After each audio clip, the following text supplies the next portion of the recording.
내년 상반기까지도 더 빠지지 않겠는가, 네. 라고 생각을 좀 짐작은 됩니다. 근데 지금 침체기에 빠져 있는 아파트 값, 부동산 값은 언제 올라갈 것이냐, 아니면 앞으로 어떻게 되는 것인가가 여러분들이 아마 궁금증 중에 핵심 내용이 아닐까 싶은 생각이 드는데요. 네, 여러분들이 궁금한 사안을 우리 협회장님은 어떤 식으로 답변이 될지 기대가 됩니다. 예, 처음 듣겠습니다. 사실은 가장 어려운 질문입니다. 그렇습니다. 네. 사실은 가장 어려운 질문, 아마 그 누구도 대답을 못할 거라고 생각을 합니다. 다만 이제 세계적인 금리 자체가 아직도 더 오른다고 그러지 않습니까? 금리 추세가. 금리 추세 그렇고, 얼마 전에 정부에서 발표한 규제 완화책을 좀 내놓긴 했습니다.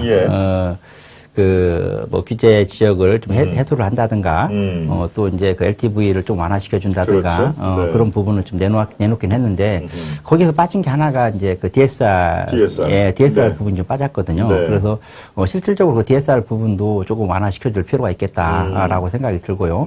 그래서, 또 일부 이제 서울 수도권을 중심으로서 아직도, 투기 지역이라든가 주정 지역이 아직 해제가 안 된 지역들이 있거든요.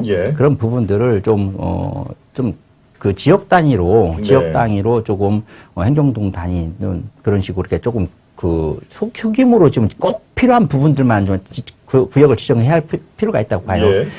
그래서 오히려 더 그런 부분들 때문에 실소유자들이 사고 싶어도 못 사는 수 있는 상황이 발생을 하고, 그리고 또 DSR 같은 것도 좀 풀어줘서 실소유자들만큼은 그래도 살 수 있게끔 좀 만들어줬으면 좋겠다라는 것이 이제 말씀드리고 싶고, 글쎄요, 내년도 금리가 계속적으로 오른다고 하니까 사실은 이제 좀 안타깝습니다. 안타까워서. 그렇죠. 금리가 가면은 부동산 시장이 활성화가 될 가능성은 사실 그만큼 줄어드는 것이죠. 그거는 뭐 경제학의 이 원론에 나오는 얘기인데요.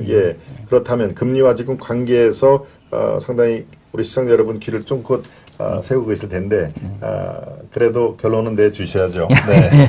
어떻게 하십니까? 그래서 지금, 이제 전에 사실 너무 많이 오른 건 사실입니다. 그렇죠.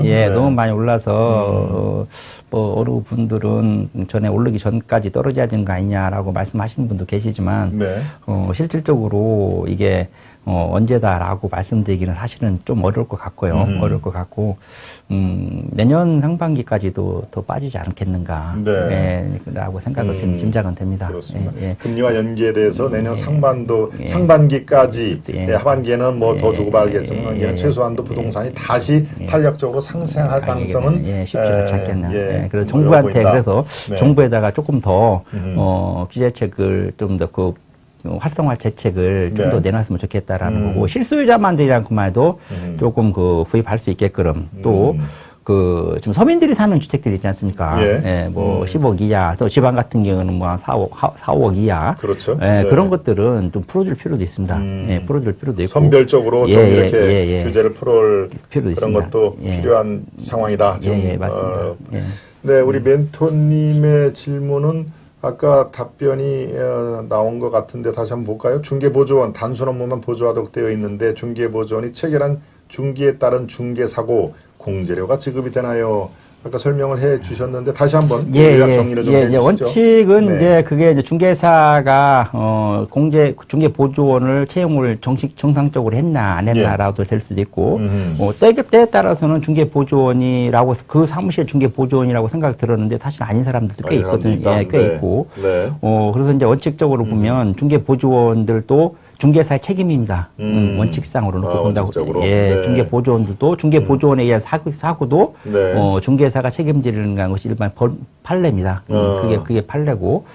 그래서 실질적으로 저희 공제에 사고 나가는 것도 보면, 손해배상 나가는 거 보면, 중개 보조원에 의한 사고로 해서 나가는 것도 꽤 있습니다. 그렇군요. 그래서 조금 전에 화면을 다시 한번, 사안에 따라 좀 다르게 개업공인중개사와 소속공인중개사는 신분상의 차이가 있습니까? 있습니다. 법적으로 공제를 받는, 저건 또 어떻게 구분이 됩니까? 개업공인중개사는 말 그대로 본인의 책임으로, 본인이 자기 이름을 내걸고 공인중개사를 개업을 한 사람이고, 소속공인중개사는 그 개업 공인중개사 소속 중개사 자격증 있는 사람을, 자격증 있는 사람을 고용을 한 거죠. 좀 큰 공인중개사 사무소에 거기에 이제 직원으로, 뭐 페이닥터처럼 급여를 받고 일을 하는 사람이죠. 맞습니다. 만약에 그렇다면은 이 이용을 하는 소비자 입장에서 어떤 예. 일이 벌어졌다 할 때 두 개 차이가 있습니까? 그거는 예, 없습니다. 큰 차이가 없군요. 근데 소속 공인중개사 계약서 썼다 하더라도 네. 개업 공인중개사 도장 찍게끔 돼 있습니다.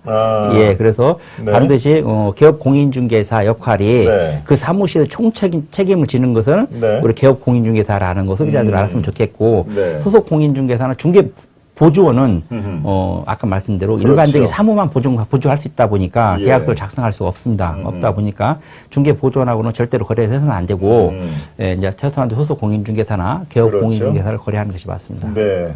더 좋은 예감님, 네. 야근 약사에게 중개는 중개사에게 거래하세요. 예, 정답을 말씀을 해주셨고요.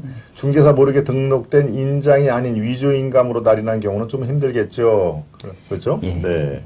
그렇습니다. 멘토님 또 바이류님 개업 공인 중개사 역할로 사회적 공익적 역할에 최선을 다하고 있습니다.